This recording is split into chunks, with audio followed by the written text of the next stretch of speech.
Welcome back, kitty cats, to another episode of Tails and Tassels, the show where you pounce into the lives of burlesque and nightlife performers, their craft, their cats, and how the two worlds intertwine. I'm your host, Gemma Smith. By day, I work at a kitten nursery, and by night, I host the Catbaret, New York City's cat-themed variety show. Today is our final guest interview of season 1, and I'm so excited for you to hear it. I really saved a juicy interview for last of this season.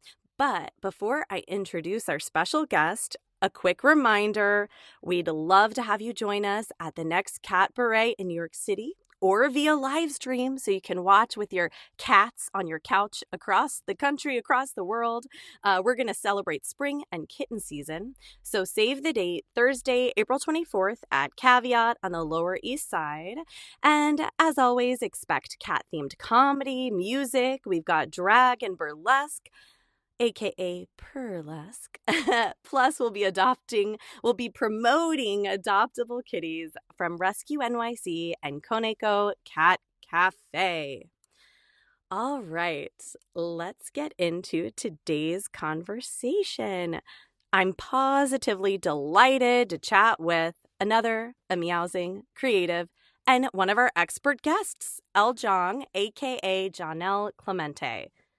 Jong is a multi-talented photographer, videographer, digital marketer based in Brooklyn, New York, by way of Manila, Philippines.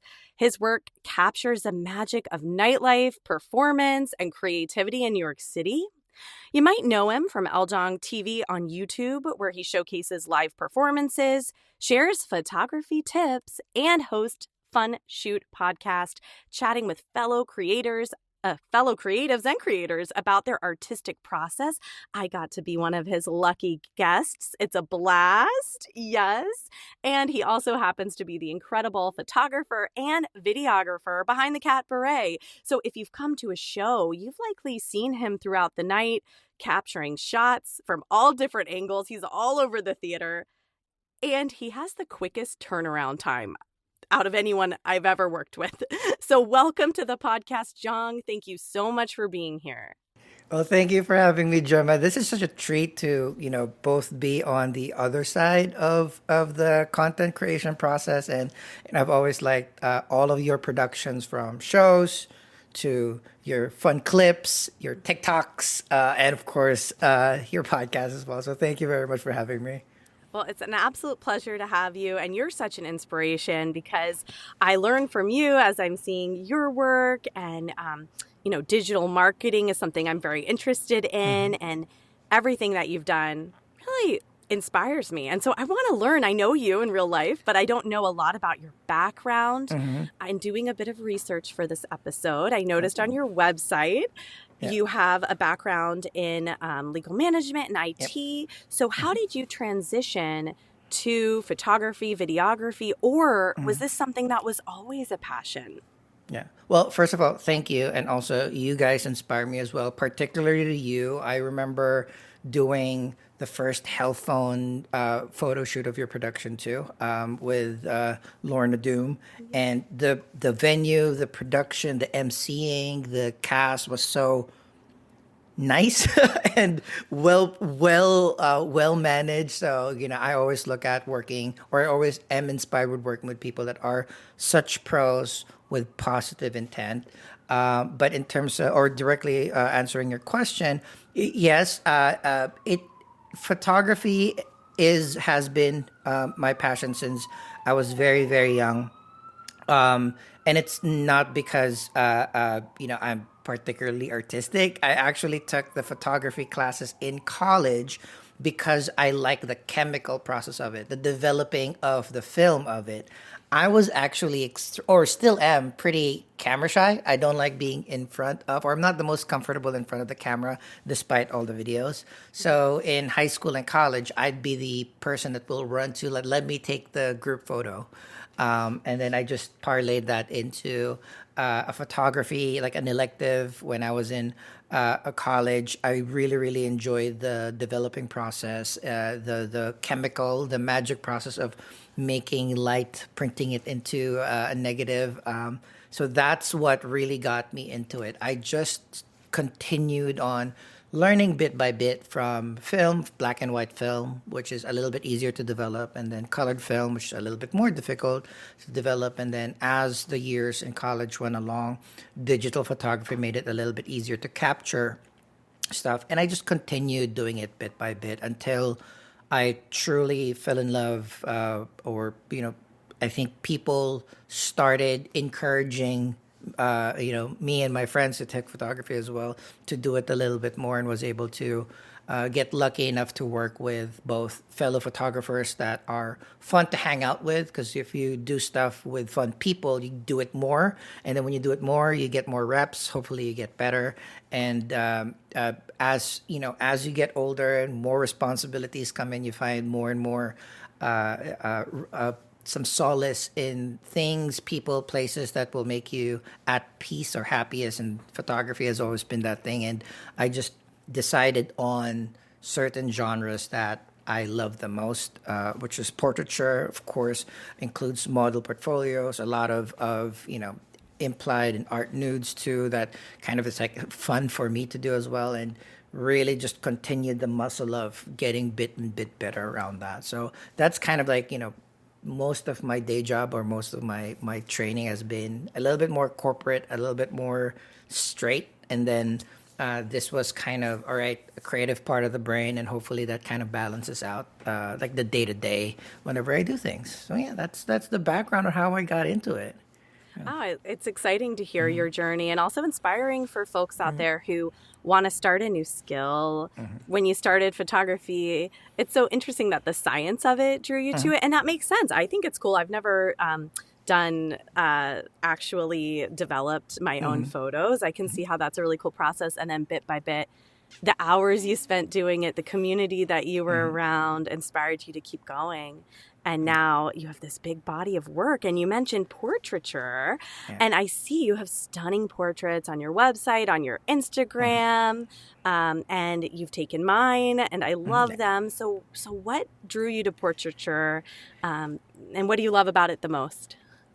So I guess a consistent theme in everything that I do is I want everything to be, I want to do things that make me happiest. And what makes me happiest is producing good work, good stuff, or not wasting time, because that's the only resource that we can get any more of.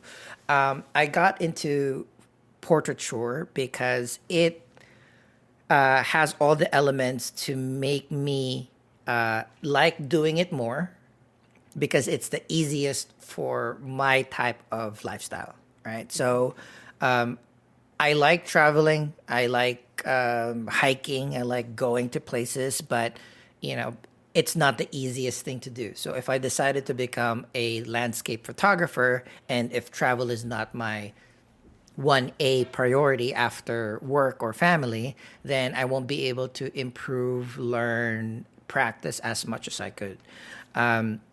I love events. I do yours, right? But also, Thank like you. with with our all the things that we could do in this wonderful city of ours, it's not something that I would like spend 1 day a week doing.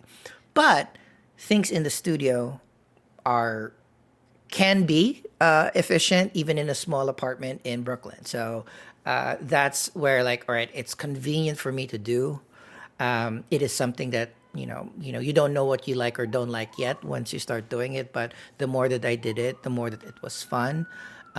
It also, for the subject, requires a little bit less preparation, because had I have a bigger studio space and access to a stylist, a makeup artist every shoot, I might be a fashion photographer, because I like those too. But I don't. Usually, with our community, it's not easy to get your hair done or have your makeup all the time.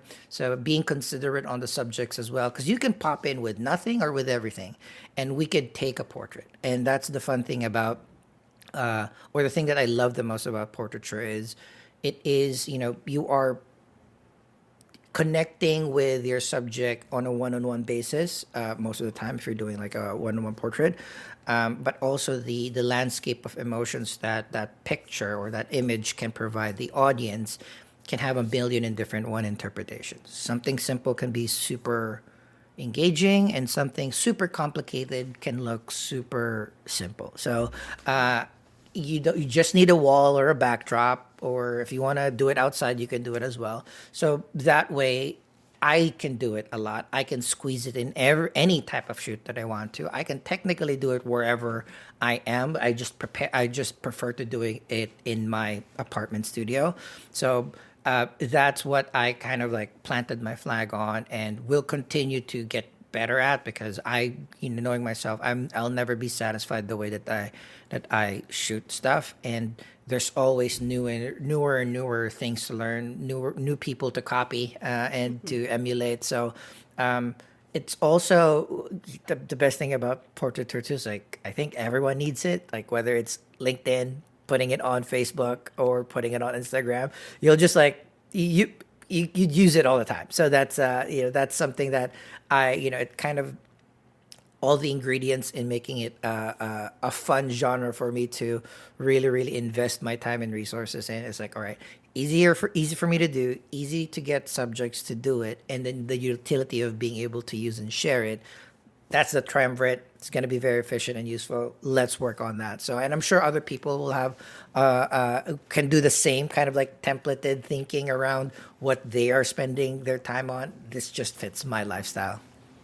That makes a lot of sense. And I think it's important for artists here in New York City, many of whom we're wearing different hats. We have day jobs. Mm-hmm. We're pursuing our art, outside of certain hours. And so it makes a lot of sense for you that you're like, this is how I can do it consistently. Yeah.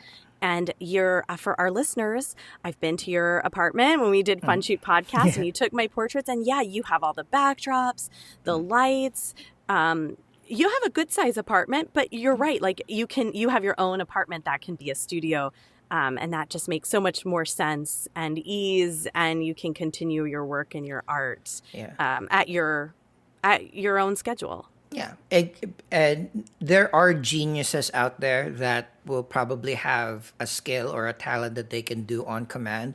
But for 99% of the people, it's practice, it's reps, it's being able to receive and ask for feedback to get better. And the more that you could, create an environment for reps, for practice, the more that you can just have fun and get better. But also finding the thing that you like. So, because like, even if it's annoying to move my entire living room to change it into a studio whenever I do shoot, I yearn for it. So it's not as much of a chore if it were like, oh, I have to set up a desk so I can work for my day job. I'd still love doing it, but it's nowhere near as pleasant as like, okay, I'm gonna sweep, I'm gonna vacuum, I'm gonna move my couch, I'm gonna put my backdrops in, I'm gonna set up 2 lights, and then we'll do a photo shoot. All those is just like, it doesn't even feel like it's a chore because you're excited to do something like that. So it's kind of like a carrot too. Like, the more that you can do it, the more that it's fun.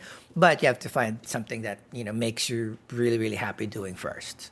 Absolutely. And you mentioned, for new photographers out there, getting the reps and getting the practice. And you actually share photography tips on your YouTube channel, Jong TV, a very strong following. Puts my measly YouTube is like to shame. You have over 20, as of the other day, over 25,000 subscribers. Wow. Yeah. What led you to start sharing your work there? If you just like want to talk a little bit about your YouTube, the tips that you share, and then how you got so many followers.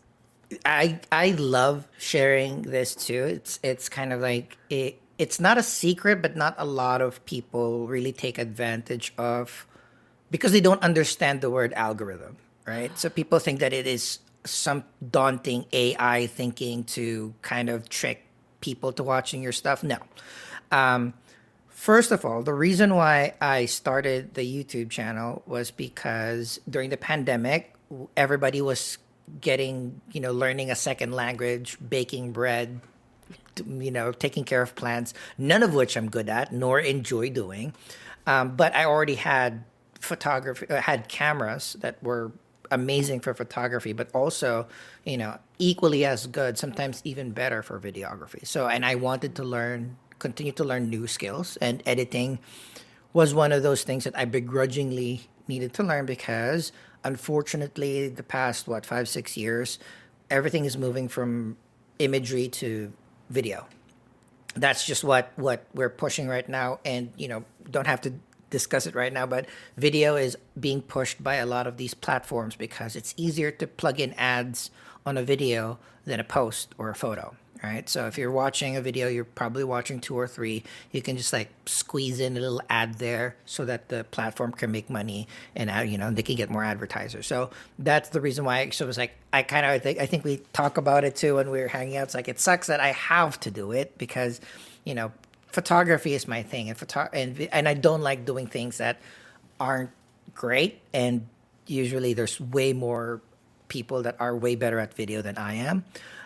But again, just finding bits and pieces of way that you can you make more utility out of the things that you're learning, particularly during the pandemic. Uh, Shows were a little bit more difficult to produce, or there's not a lot. Even if there were shows then, it was limited capacity. So covering that will be probably a nice, not only incentive for performers to continue performing because they'll get content, but we could continue to share their skills and their art form to people that may or may not be more comfort or not comfortable enough to go to shows yet. So I'm getting to support local businesses, support my friends. Usually I'll bring friends to hang out with me while I document my other friends. So that's three birds with one stone. Plus I get to, again, most importantly, reps, right? Documenting live art performances is it requires a lot of care. But when I started, I just need to learn how to splice music together, and that's it. I just need to do it and plug it in, and then I'll build from there. So that was kind of one aspect of what I wanted to do with it, because my ultimate goal was to be, not necessarily be a YouTube personality, but to get free stuff from photography companies that I spend so much money on. So I figured, like, if I get to X number of subscribers, usually you can either reach out, or automatically these companies will reach out to you. I just didn't realize how difficult that was. Like, doing photography reviews or camera gear reviews is probably the second most difficult genre, right behind finance, in topics on YouTube too, and these are easily searchable on just Google, on types of like what CPM, or like cost per thousand views, people will give you every time you watch a video. And usually photography is very, very low because, one, a lot of people do it, and two, the people that do it are actually videographers that's their training. They're working on film. They can cut videos really quickly with awesome B-roll and sound effects, which wasn't me. And I just wanted to kind of like, all right. I tried doing camera reviews. It was difficult. Took me so much time because I'm not good in front of the camera. Plus, I need to learn how to edit. So I switched to something a little bit easier to grow the following there. So now, like, the part of the channel is, or the main thrust of the channel is showcasing performers, because that's just dope. They get content, I get content, we get to promote a wonderful piece of art to more people.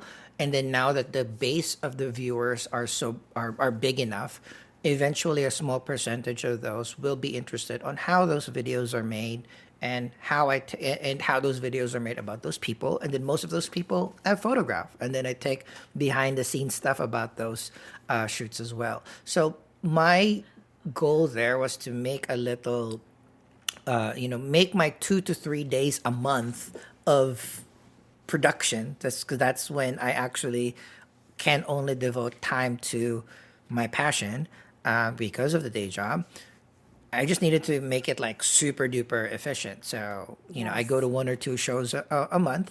I can either enjoy it, just hang out with friends. I can cover it, get content. So that's an efficient way. And then I still love doing photo shoots. So when I do photo shoots, I want to make sure that, all right, I'm doing a photo shoot anyway, and I've learned enough in filming where I can unobtrusively put a couple of extra cameras to document the shoot.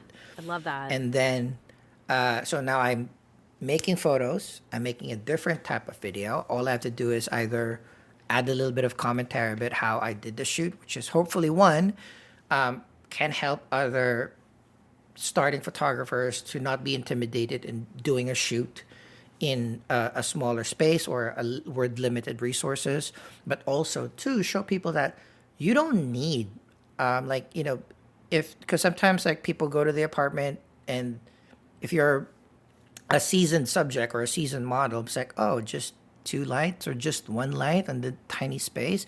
They don't understand that it's not about the gear. It's, it's how you kind of like match the idea to how you can produce it. So I always try as 1A is do good work. 1B is like show those giant studios out there that you don't need 500 lights and 3 assistants to do this shot. I can do it with one light, with a little bit extra elbow grease, but that kind of is another bucket of things that I could do in you make it efficient. And like what we did with yours, like we did a photo shoot and then let's just chat for 35, 45 minutes and then make that into content, which is again, I'm also still continuously learning. I know enough that, just consistency is the most important thing.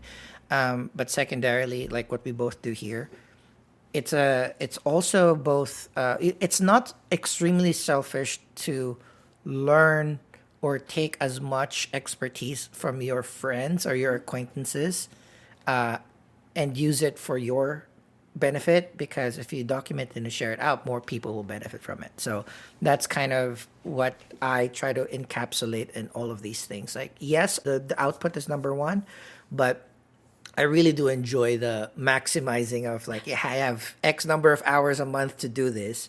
How much content can I produce in my 2 to 3 days of content production?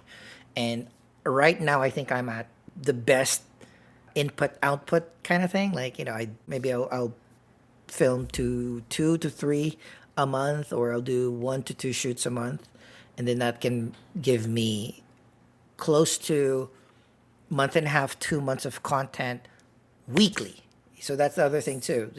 Understanding the algorithm. Algorithm is just like produce your content consistently as much as you can, double it if you can, because in the end, it's the content is the content. The content will always win, but sometimes you can't improve on the content that quickly. What you can improve on is the production. So like, okay, I have at least 2 videos coming out on my channel every week, one for live out performance and one random thing.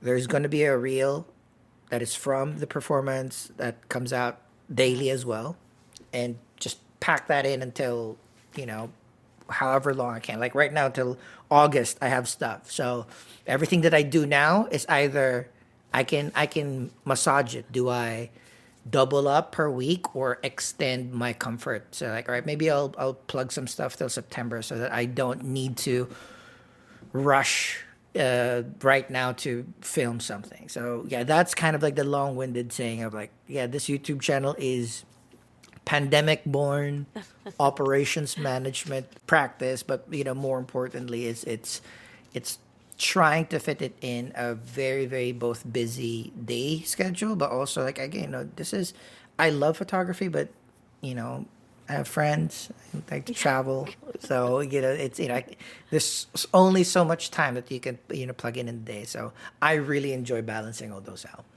Yeah, you dropped a lot of nuggets there. I like the maximizing. And I've noticed that from you. Like when I went to do your podcast, we did a photo shoot. Then you have your podcast and you have all the clips from the podcast, which now I was like, oh, when I have a podcast, because being on your podcast made the wheels turn about creating my own. And I learned from you. So you're right. And the behind the scenes, I've seen many of your behind the scenes videos. I find those fascinating. And I'm sure other photographers do even more so. And like you said, how showing what you can do with more limited equipment than these like big budget folks. That's super inspiring.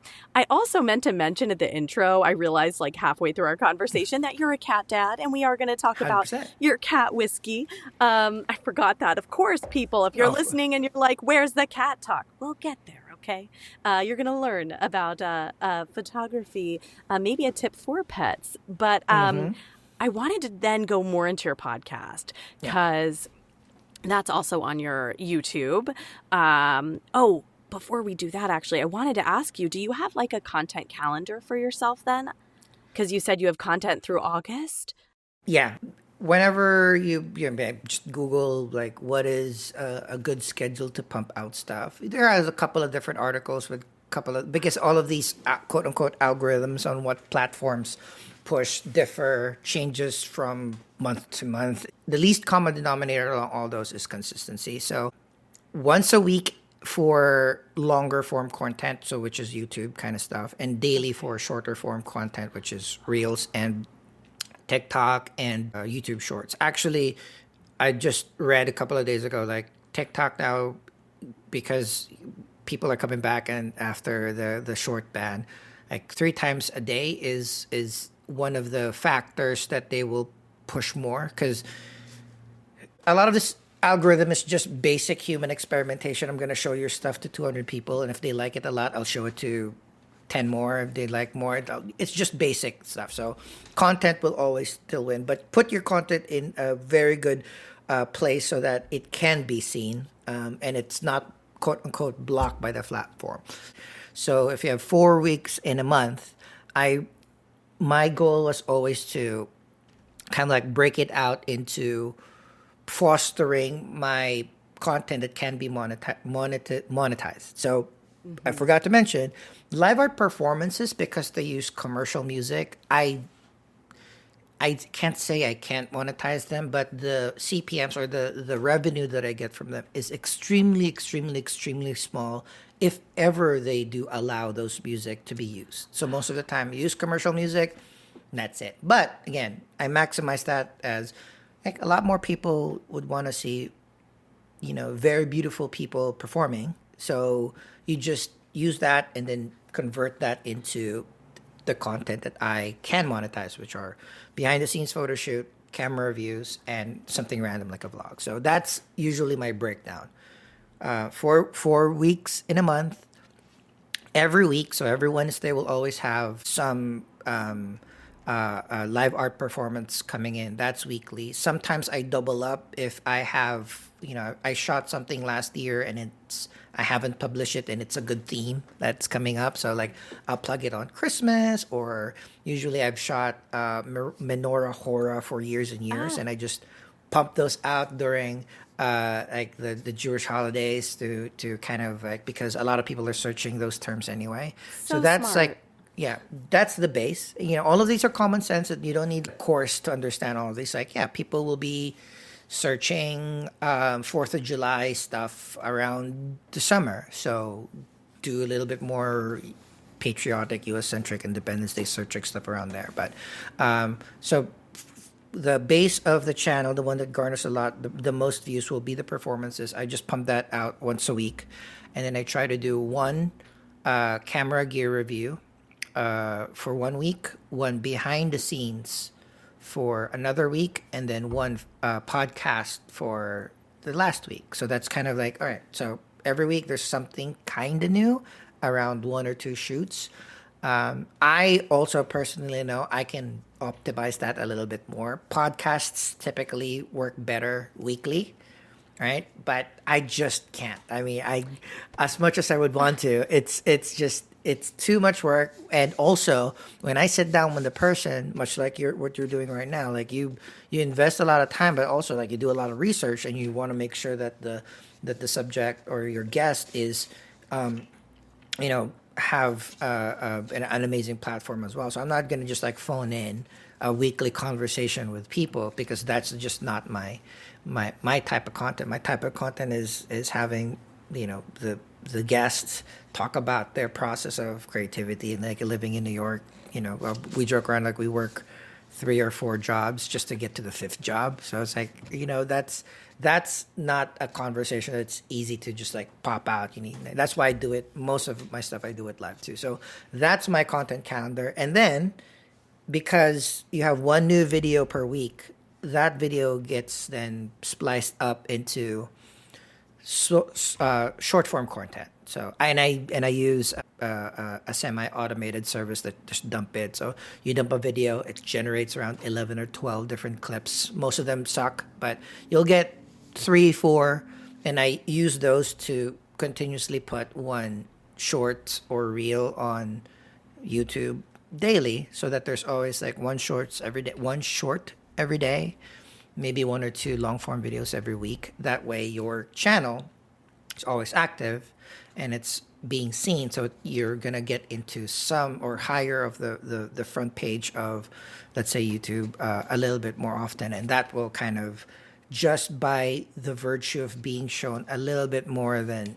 80% of the channels out there, more and more people will just click, right? And that's it.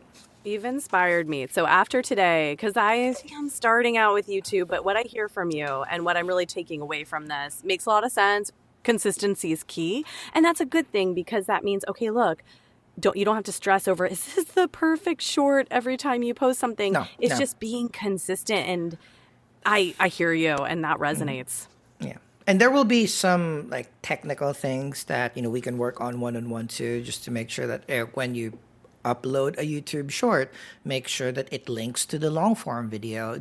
It just shows YouTube that you know what you're doing.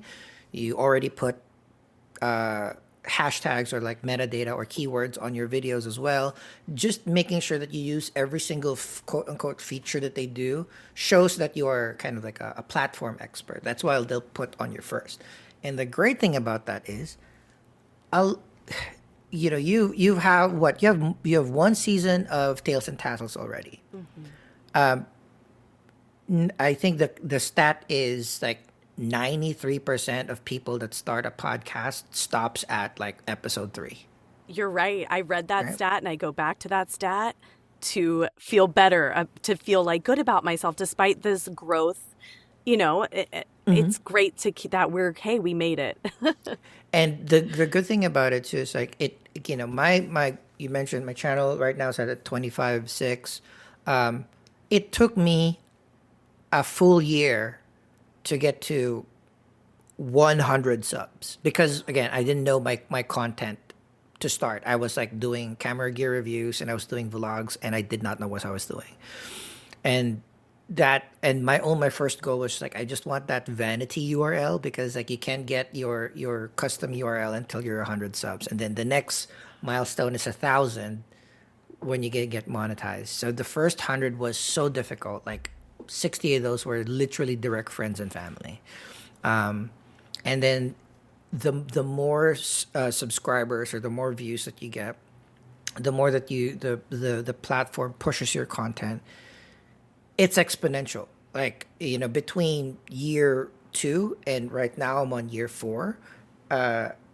Maybe second year I got to like 1,500 subs, and I was super duper happy. I was about to quit, and that's when I kind of like, that's when the pandemic really really hit, and then that's when, okay, this is where I'm gonna start pumping out content, because I just needed a place to put where I'm filming these shows. I just needed a place to put it. So, and then from year 2 to year 3 took me it was like 5,000. And then the rest, like the 20 grand, was year 3.5 and above, because that's how, exponential viewership and growth works. So it just takes a couple of things. So the important thing there is like, once you do get maybe a great piece of content that people will watch a lot or share a lot, or you have like a very, very popular guests that will, like, a celebrity or somebody that has a big following, and a fraction of their followers go to your channel and subscribe, then they can get to see like, oh, you got 50 other podcasts that I can listen to, so I can just like pop that in the background and continue listening. Now your older and older content gets resurfaced again, and then we go through the cycle again.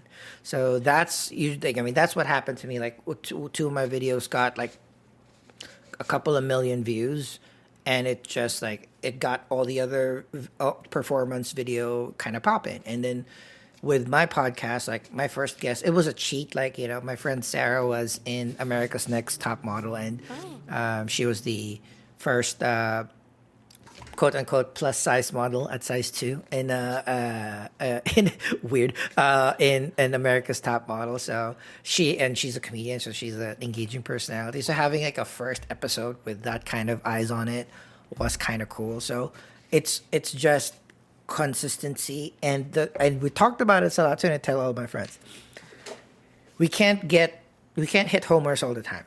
You know, it's not going to be 100% all the time. If it's at 75%, push it out, because like, you know, don't let perfect be in the way of good, because content is key, and we can just do better.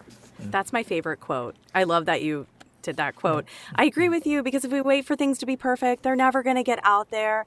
And what you're sharing is really encouraging. For artists, there's a lot of very talented, whether they're burlesque performers, actors, comedians, that maybe aren't so great with YouTube or with creating content, or maybe don't really love navigating social media. But, you know, if you are doing the work anyway, and you find ways to share what you're already doing, and maybe some backstage tips or some behind the scenes looks, you too could share your art with the world. And then eventually monetizing is something I think we'd all like to do. It's a way to help fund your art. And so these are really valuable tips for any artist wanting to grow a following. Yeah, it's the least friction, because in the end, we don't want to discourage ourselves when it's too difficult. Like, I do that all the time. There's a bunch of other topics or genres or things that I kind of started and then I let go, because it was just either not, it couldn't fit into my workflow or my day-to-day process, because I wanted something to be easy. And I do that in every single thing, like working out or trying to get fit. I'm finally trying to get fit in my... Honestly, me too, because I'm on a journey too. and it sucks so bad, and it's really straining everything else, because the time that it requires takes a lot. So I'm trying to find smaller and smaller ways. So now I have a flow where like I have to wake up a little bit early so that I can take that walk, go to the gym, bring my work, stop by a coffee shop on the way back, take my work, get groceries every lunchtime so that I can walk more. So finding those little spots and making it fun. So I may not like working out, I may not like walking, but I do like that I live across the parking and get to see it. And if you are, again, a performer, you want to do those getting ready with me stuff. Yeah, you just get it flowing, get it easy, and then the most important part is like, don't stop there. Like, sure, yeah, make it, you know, do it, but you know, get a little bit better at it more and more. Like, okay, be a little more articulate, maybe do a little bit more editing here and there, put it in a length that is easier to absorb. So that's kind of, you know, you can't get better until you start, and you can't start if it's too difficult. So build up, because, you know, if I got to this number, it's a lot of hard work, but it's like hard work that I would have done regardless, just because of the craft itself. So it didn't really require me to do other stuff. I didn't buy extra gear to do things. I was going to buy because I like photography and videography anyway. So, you know, so if you're just going to buy makeup anyway, and you are going to tell your friends your opinion on why this brand or this color is better, and if it's not too much trouble to prop up your phone, because 95% of the time your phone is fine, maybe just plug in a mic, because like audio is actually will up level any video super easy. Then Bob's Thank you for saying that. I'm going to get a little mic, because I notice sometimes I want to do little TikToks when I'm walking in the city, and like the sound is so bad. So thanks for saying that. It's small things like those will improve you. You'll get from like 40 to 60%, now get to 75%, and eventually you'll get to 90%. And then when you get to 90%, it's like, okay, how can I get to 90% more consistently? Then that's where the hard work really comes in. So many good tips for creatives who want to share their work. And going into some more tips, as a photographer, you are an expert. So a lot of, performers, some are very natural in front of the camera. Some might be a little nervous, but we could all do to hear from a photographer ways that we can make the most out of a shoot. So, what, in your opinion, makes a great portrait or promo shot for a performer? Well, thanks for asking, because like I still consistently think about that too. I guess that's number one, whether you're in front of the camera or in the back of the camera. Um, be thankful and happy with all the content that you make, because that's you, regardless of the quality. That's still something that not a lot of people have, and it's something to collate and grow from, and kind of remember point of time in life. But what makes a good portrait image period, I always look at very, very foundational things. So one, it should be foundationally sound. It needs to be sharp where it needs to be sharp, bright when it needs to be bright, dark when it needs to be dark. And a combination of those, I look at it as, has some dynamism. So it's not super flat, because if it's too sharp and too clear, it's a passport photo. If it's too dark, it means like you don't know your stuff technically. So if it's a clear and sound image, that's the baseline of anything. Doesn't matter how artistic it is, how pretty you are, how amazing your makeup is. If you can't see it the way that it needs to be seen, that's, it's off. So you need to work on it a little bit.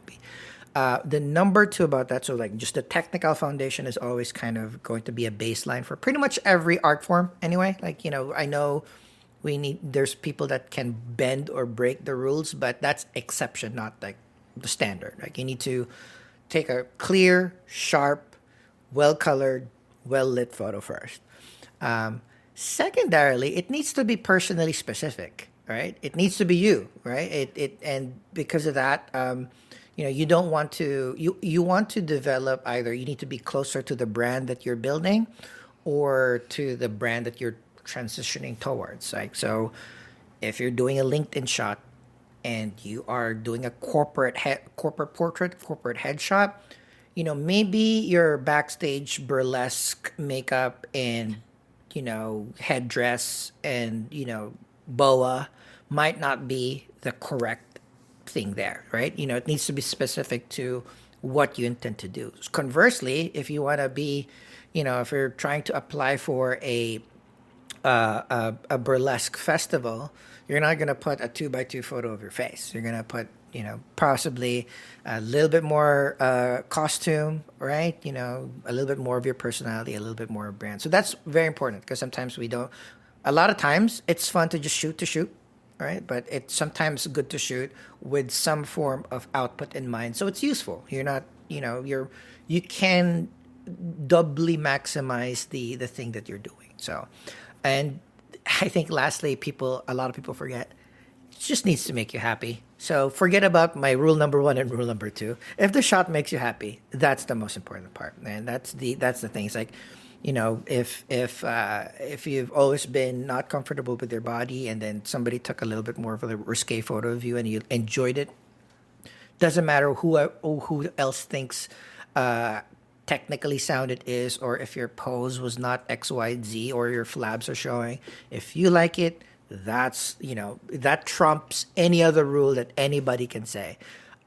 So a combination or the presence of all those three would be ideal, but I would never sacrifice the subject's personal happiness about that shot over anything. So if I think the pose is off and I don't think the lighting and I think it's out of focus, but you like it, we're going to do your shot, right? We're going to post it. We're going to be happy about it. We're going to amplify it, because in the end, the subject's happiness needs to be number one. Maybe your tastes will evolve in the future, but if you're not happy, it won't evolve to anywhere anyway. So those are kind of like my three main tips in good images, or I think in the end, good work period. Yeah, if you're trying to build a house, pretty much the same thing. It's like, sure, you need the bones to be nice and you need to fit your needs, but you need to be happy with it. So if you want a pink house, get a fucking pink house. Right? I That's ab- it. I absolutely agree. And it's for our listeners who haven't tuned into Fun Shoot Podcast. At the end, you ask each creative guest to share their favorite photo of themselves. So what you're saying really is in line with your philosophy. You love amplifying performers and their favorite photos. And I really liked what you said also about folks figuring out like their brand, because that's the important part of the work that the performers, the creatives, whoever's being photographed, has to come into the session kind of prepped, thinking about what am I wearing? What is this used for? Who's my audience? So on that note of thinking other tips for subjects in front of a camera, any other prep tips, posing to help performers feel confident in front of the camera? Yeah. The easiest, lowest lift, lowest hanging fruit when you're preparing for a photo shoot or anything that will cap your performance or imagery, just stand on the shoulders of giants. Go to Google, type in best poses, make a Pinterest board or copy the images of the poses that you personally think are nice. That's baseline. Organize it so it's a little bit easier to find. Like, okay, these are full body shots, half body shots, first body shots. That's super easy because that saves so much time, because there might be things that you're just not comfortable doing, or you don't aesthetically like for other people, so ostensibly you wouldn't like it for yourself as well. And we get to see, like, you and you're working with a photographer or a stylist or a producer of a show or for wherever, you get to kind of like narrow down the focus, like, okay, this is what I like, how about you, your expertise, let's combine there, and then we can quickly narrow down and try to copy even those lighting or poses, because it's never going to be one to one anyway, right? Different photographers, different models, different angles, whatever, but at least you have a very, very quick baseline to do stuff. But the important thing is, like, again, pick good shots. Like, I'm not saying like stand on the shoulders of the people that are your same size. No, take the giant, shoot your, like, aim high. Like, look at the best models, the best photos, the best shoots, and then you'll develop a style that you like, and then it's going to be easier to research the things that you can prepare for a shoot. So maybe first it's poses, then it becomes makeup, maybe styles of clothes. So that kind of like builds in your personal brand and personal taste, so that it's a little bit easier to, number two, improve. Because again, you might think it's good, but maybe not a lot of other people think it's good. Or it might be good for them, but maybe for your stature, your complexion, your hair, your makeup, your style might not be work for you. So developing and refining your taste is a two-way street. So, prepare to ask for feedback, collaborate, talk to your friends, see like, hey, is this, does this work for me? Or like, what do you think works for me is always good. Like refining your taste and improving your eye in terms of what is good, and then secondarily what's good for you, and then what you can shoot for is number two. And things that you could actually improve on is, again, asking and asking for feedback is very difficult. Receiving feedback is also very difficult. So if you have old shoots that you can review with an unbiased third party friend, partner, other photographers, other models that you can sit with, it's like, let's just like power through all of our shots. These are my choices. What do you think? It's like, oh, maybe somebody would say like, oh, you should have picked this, but and everybody's taste is different. It's just developing your library of eye, and also, and again, I think lastly and above all, again, just have fun. If you're not having fun preparing, or you're not like super, the goal is you should be excited to work with something or someone. So if you're not having fun, it's like, oh, I have to do this. Maybe it's not the right type of shoot or right type of photographer or right type of time to do it. So, fun is a key ingredient in developing good work. These are all really great actionable tips for folks who still have some nerves or just want to better themselves for the next shoot. I've learned, because in the last 5 years, I've had more photo shoots when you need promo photos for certain shows you're doing, etc. And it's just like being behind the camera, in front of the camera. The more you do it, like you're going to just continue to get better. You're going to learn poses that you like when you're looking at the photos, like you mentioned, refining your taste. So a lot of actionable steps for you all listening. And then just doing a little segue into our whiskey chat. And whiskey is Jong's cat. Do you have any tips for cat parents? And then we're going to learn more about whiskey. But do you have any tips for cat parents on taking photos of their kitties? Because when you sent me the last batch of Catbaret photos, it was so cute. You snuck in a photo of whiskey. I guess maybe before you left for the event, you like took a photo of whiskey. I was calibrating my colors to make sure that it's there. But I was like, oh, I forgot to format my card. But you know what? She's cute. I loved it. You and your friends might be way better at taking more cat photos or pet photos than I am, but I always try to take an opportunity to get better at everything that I do. So whenever I do have off time, in between meetings at work, tinkering with my camera calms me, right? That's the thing. So what better subject that I have that is both accessible and people like than my cat? So if I want to mix different colors, or if I have a new camera that I'm like getting to know, I just like spam it and just like take photos of my cat all the time. I don't post it all the time, but so that's kind of like my thing. It's like, again, the best camera is the one that's with you. And it's not the taking photos that is the difficult part. The tips and taking pet photos is not technical about shooting it. The tip is whittling it down, right? So my exercise has always been, if not every day, almost every day, I'll probably have a few photos of whiskey.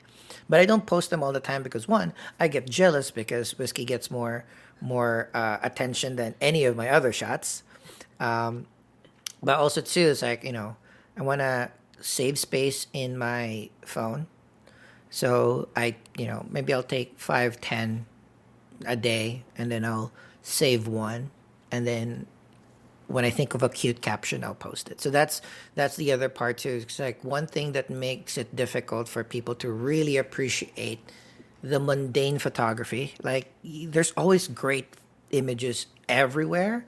But if you keep taking photos and you have like 75 of the same shots in your phone, you don't know which is the best one. So in the same line of refining your taste, like even with whiskey photos, like, I don't know if she's off frame right now, but she poses super duper well on the couch. So it's super fun. Like, I'm lucky that she poses that way, and it's great. And it calms me to take a break, to appreciate the calmness of your pet, right? That's another thing too. We're stressed every day, but look at this little furball sleeps 16 hours a day, and when I look at it, it's like, that's the life. That is the best life. And capturing it a little bit. Maybe I'm outside, I'm in the office, I'm tired, I pop in my phone, I have a cute photo. So that's the main. Or one of the main benefits of having pets or things that you love access. So that's a tip. It's like, enjoy it, but to maximize the enjoyment, curate to a few things that will either really hit your heart. Like, this was the shot when I was like, okay, it was a rough day, and then you were snoring, and then I took a picture. I remember that, and that's going to be good. Or it just makes it easier for us to post it on Instagram stories, which I'll post.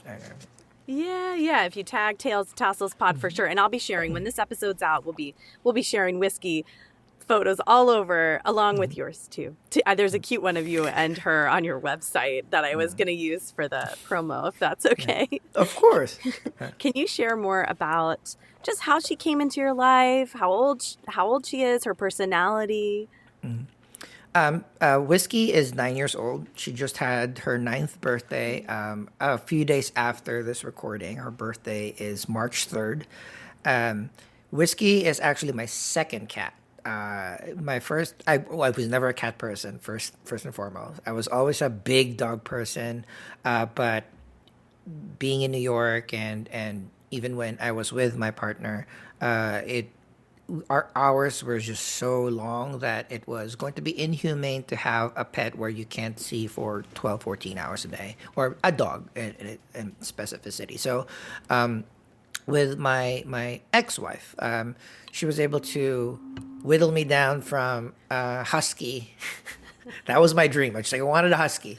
We live right across the park. I'm sure we can rock it, but she was able to whittle me down from a husky down to a chihuahua. At that point, it's like, might as well get a cat. But I've never really had great experiences with cat. All my friends' cats are too skittish or ruins furniture or doesn't play with them. So my experience with cats initially was not great until one of our friends had a cat was like a dog, and that was kind of my template. It's like, oh, some cats are just chill that will love you and cuddle with you. It's great. Oh, and then they clean up after themselves. So you just have to clean the litter every day. So it's not too bad. So I I was roped into and convinced to visit a bunch of shelters, and at that time we were able to get my first cat. The first cat, his name was Bacon, right? Cute Cute. little. Uh, technically, he was listed as an American short hair, but he was very long hair. So that was my first cat. But when my ex and I divorced 9 years ago, 10 years ago now, it took me years to recover because that dude was my homeboy. Like every day we would be playing video games together, and he was just right beside me. It was my calm, and it really the divorce was technically fine. It was a very amicable divorce. It was a happy. It was you don't really break up with somebody and kind of like everything is up from there. So the only thing that really scarred my heart was having a connection with a pet that had unconditional love. That consistency sucked. So it took me a really long time before I was even ready to look for a cat. So and even when I was ready, it took a long time. Like me and my other friend Elise would do monthly shelter dates where we'd go to a new shelter once a month. We'll do brunch. We'll do Sean Casey. We do brunch and we'll do to some ASPCA. We'll do brunch. We'll go to a Petco in Union Square. So to look for cats, and I got close a few times. Uh, but one time it's like, oh, the cat was a little too old. So like, I mean, I want some cat that was super duper young so we could both grow together. One time I found a cat, but I needed to get the cat and the sister. It's like, oh, I don't know if I can handle two at the same time. So knowing my limitations, and just weirdly by some serendipitous chance, the I used to take photos of Bacon and send it to the shelter that we got whiskey from up in Westchester, and then they just emailed me one time. It's like, is everything okay with Bacon? We haven't seen Bacon in a year. It's like, oh, no. He should be fine. It's just like he's no longer with me, so I'm not taking pictures anymore. I was like, oh, well, that same litter has a new kittens that needs to be rehomed. So I 100% went up there thinking that I was gonna get Bacon's sibling or whatever, right?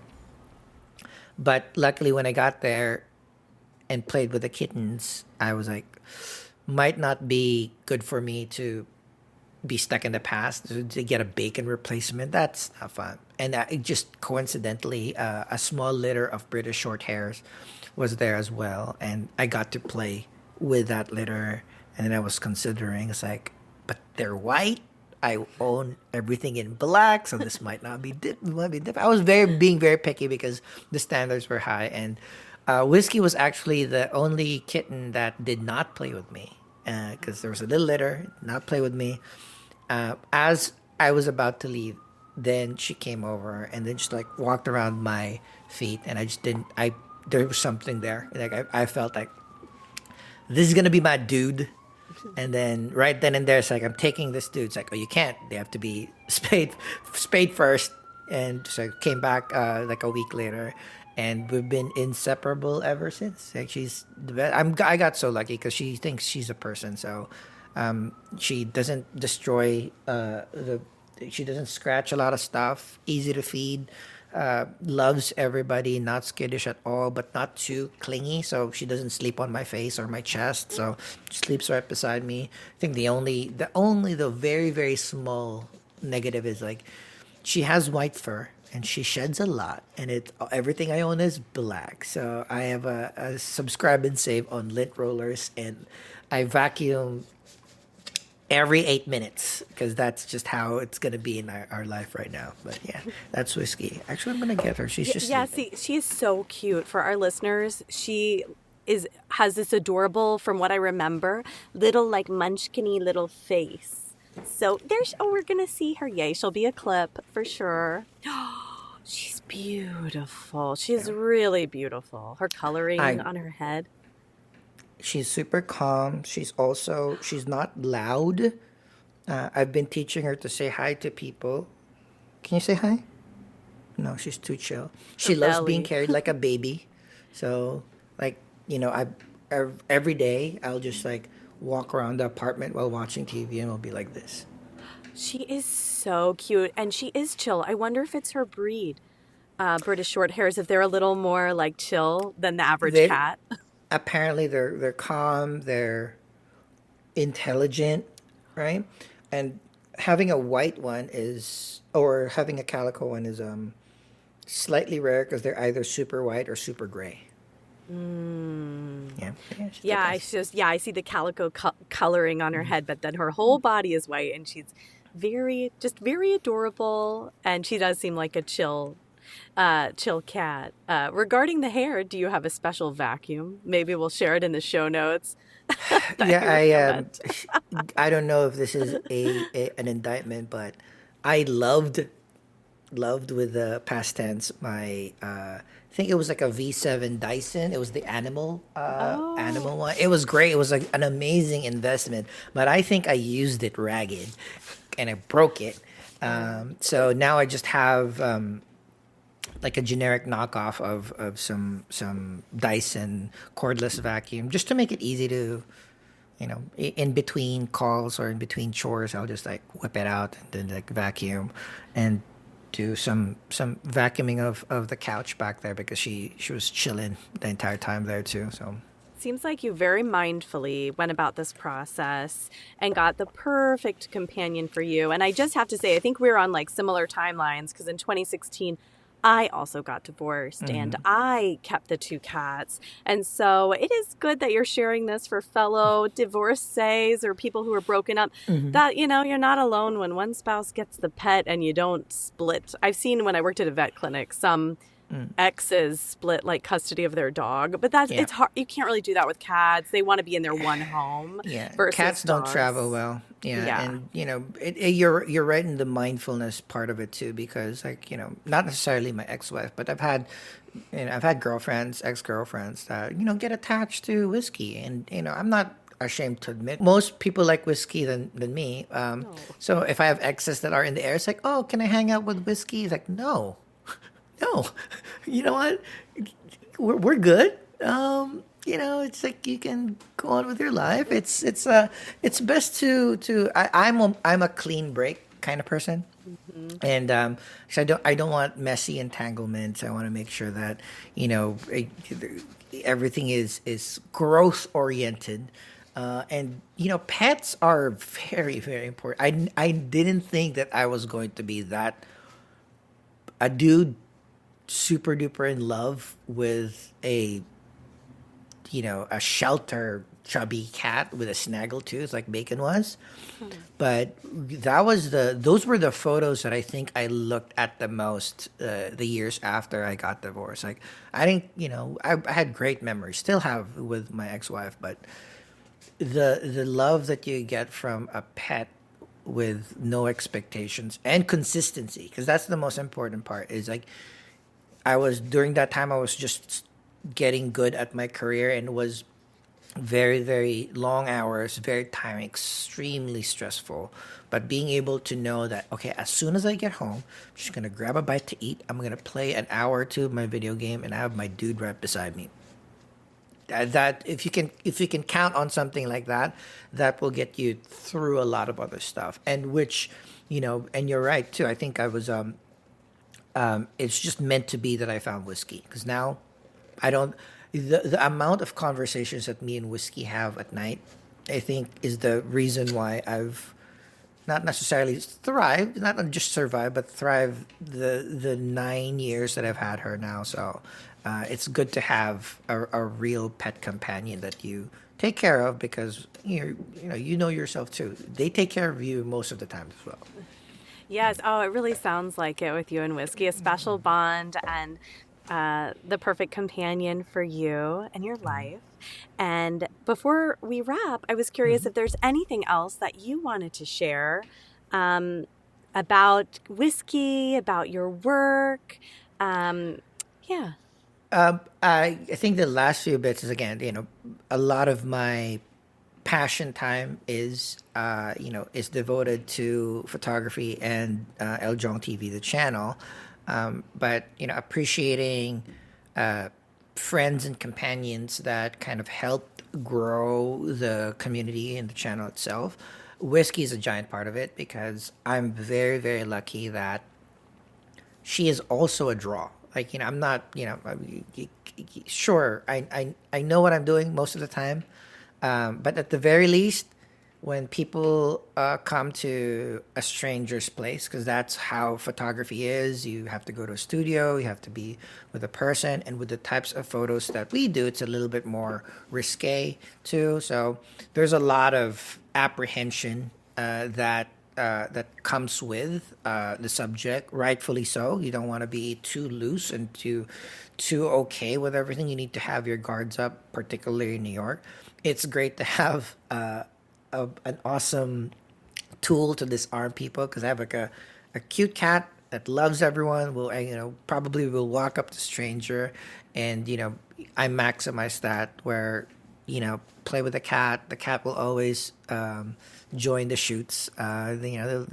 She'll probably have one or two shots before she becomes a diva and requires her massage in her bed too. So that's the lucky part that I have with Whiskey as well. So that does not that's not lost on me, because sometimes you have bodega cats, you have studio cats. They're just there being fed and whatnot. No, Whiskey is a host. She makes sure that she I don't know if it's in frame, but most of the time she hangs out on the couch, and every time I stand up and go to the bathroom, she looks at me and it's like, go back to work. And same thing with doing photo shoots. She'll like, okay, where's my set? And then she'll come in, take a photos. Every model that picked her up was able to shoot with her. The only issue again is fur, but yeah, that's my Whiskey. So I give her a lot of props as well. She is a huge part in the success of my photography, my day job, my sanity. So we give back by taking care of our pets, but also main reason why I'm so drawn to Catbaret, because not only is it such a fun place, but in a little in my own little part, I know that I only document or do shoots for events if there is a cause behind it. That's just for me. It's like because I have limited time, I want to be able to say that, oh, Cabaret, helps get pets adopted. So it's like, oh, that's great. Plus I love cats. Plus it's a cool show. There's like hot performers, and then there's gonna be fun things happening there. Great prizes. Also, Caveat is also a great space. So it's like everything checks in. It's like, then let's do that. So it's not difficult to do things that actually has some goodness within it too. So that's my little bit part there. It's like, oh, let's take at least there might be one or two photos that the cat museum might use, or all the places might use. So I was like, all right, this is a great opportunity for me. So it's been a fun time of like Whiskey helping me out, and hopefully I can help more cats and cat parents and people out as well. Oh, well, I absolutely love having you at this show. You have such great energy. Your photos are amazing. I'm always going through them. I'm so excited when I receive them, and there's so many to choose from. And one time you had mentioned earlier, you sometimes bring friends to shows. Yeah, you brought all your coworkers to one of my Meowloweens once.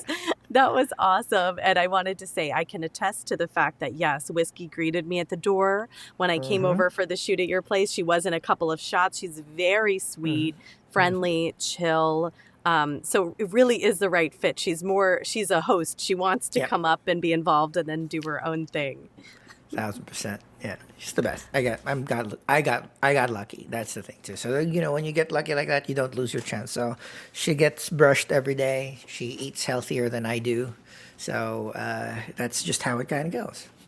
Yeah, we take care of them. They take care of us, and our mental health definitely is better. I love being at home with if I'm home alone, I like being at home with my cats. I hear them purr. I can be present for a moment and take a break from our work. So 100%. Yeah. I want everyone to follow you and make sure that they're listening to your podcast. Can you just give all the links? 100%. Well, again, you can look at all my work at www.jongclemente.com. That will house all of my photography, YouTube channel, podcast stuff. But the main bulk of my energies are in the YouTube channel, youtube.com/ljong.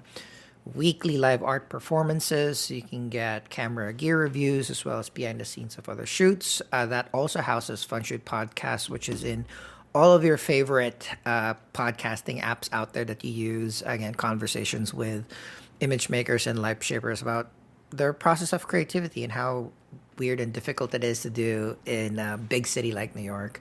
But also my socials. I'm always on Instagram. The handle there is @ljong, @EL_JONG. Same thing on Twitter or X, same thing on Blue Sky, same thing on YouTube, on Facebook. So the branding is there. So I like sharing my work, not because I necessarily want to be famous, but we have so many cool and talented friends. So I'm very, very lucky that they're in my orbit. So I just want to make sure that they get shown more, because it's very difficult to be a creative in New York. So if you see something that you like, a clip of a show or a performer or a model, I guarantee you they're performing at some point somewhere very near you. Follow us so that you can support them. Bring your friends and family. It's going to be a grand time. Go to Catbaret. Go to realities. Like, go to all the stuff. It's like it's a hoot. That's the thing, for a relatively low lift too. It's like it's not, it's not going to be hundreds of dollars, but you'll have like a memorable night when you go one of these things for, a couple of bucks that you go for a ticket and throw at, the performer. So yeah, support them while improving your craft. So man. Yes, absolutely. Thank you so much for all these nuggets of wisdom and inspiration. Thank you for amplifying and highlighting the burlesque and nightlife community in New York City and different shows and projects that you have a connection with, or for a good cause. I wanted to say, I like that you mentioned that earlier. And we're all going to follow you. I'll also put all the links in the show notes. Thanks for being here. I appreciate it. Thank you very much for having me. You're the best. And that's a wrap for this episode of Tails and Tassels. So if you have any questions, comments, or just want to say meow, feel free to send us an email at tailsandtasselspod@gmail.com. Thank you for listening, and don't forget to subscribe, rate, and review our podcast. Also, join our community on Instagram at Tails and Tassels Pod for more updates and behind-the-scenes fun. See you next time, kitty cats.